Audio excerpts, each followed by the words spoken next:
What do you make of Elon Musk? You've spoken about him a bit. You met I'm him. struck with admiration. That's what I make Now of him. we'll And go I always back to think, this idea I of always think of admiration. that as a primary. Well, it's like, do you find this comedian funny? It's like, well, I laugh at him. You know what I mean? It's not propositional again.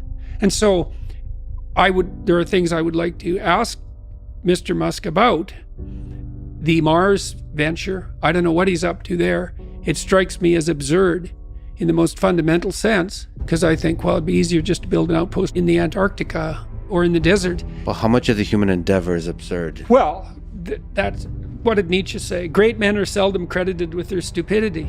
Who the hell knows what Musk is up to? I mean, obviously he's building rockets. Now, he's motivated because he wants to build a platform for life on Mars. Is that a good idea? Who am I to say? He's building the rockets, man, but I'd like to ask him about it. I would like to see that conversation. I do think that, having talked to him quite a bit offline, I think several of his ideas, like Mars, like humans becoming a multiplanetary species, could be one of the things that human civilization looks back at as, duh, I can't believe he is one of the few people that was really pushing this idea, because it's the obvious thing for society, for life to survive. Yeah, well, it isn't obvious to me that I'm in any position to evaluate Elon Musk.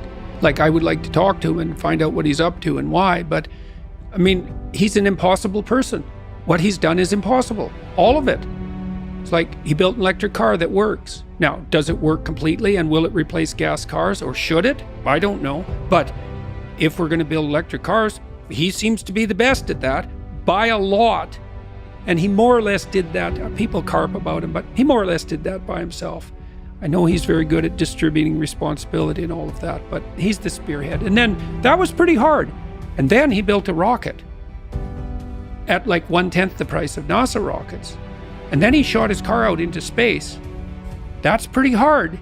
And then he's building this boring company, more or less as a, what would you call it? It's this whimsical joke in some sense, but it's not a joke. He's amazing. And Neuralink, delving into the depths of the mind. And Starlink, it's like, go Elon, as far as I'm concerned. And then, he puts his finger on things so oddly. The problem is underpopulation. It's like, I think so too. I think it's a terrible problem that the West, for example, is no longer at replacement with regard to birth rate. It means we've abandoned the virgin and the child in a most fundamental sense. It's a bloody catastrophe. And Musk, he sees it clear as can be. Well, and where everyone else is running around going, oh, there's too many people. It's like, nope. Got that. Not only, see, I've learned that there are falsehoods and lies, and there are anti-truths. And an anti-truth is something that's so preposterous that you couldn't make a claim that's more opposite to the truth. And the claim that there are too many people on the planet is an anti-truth. So, people say, well, you have to accept limits to growth and et cetera. It's like, I have to accept the limits that you're going to impose on me because you're frightened of the future. That's your theory, is it? Okay.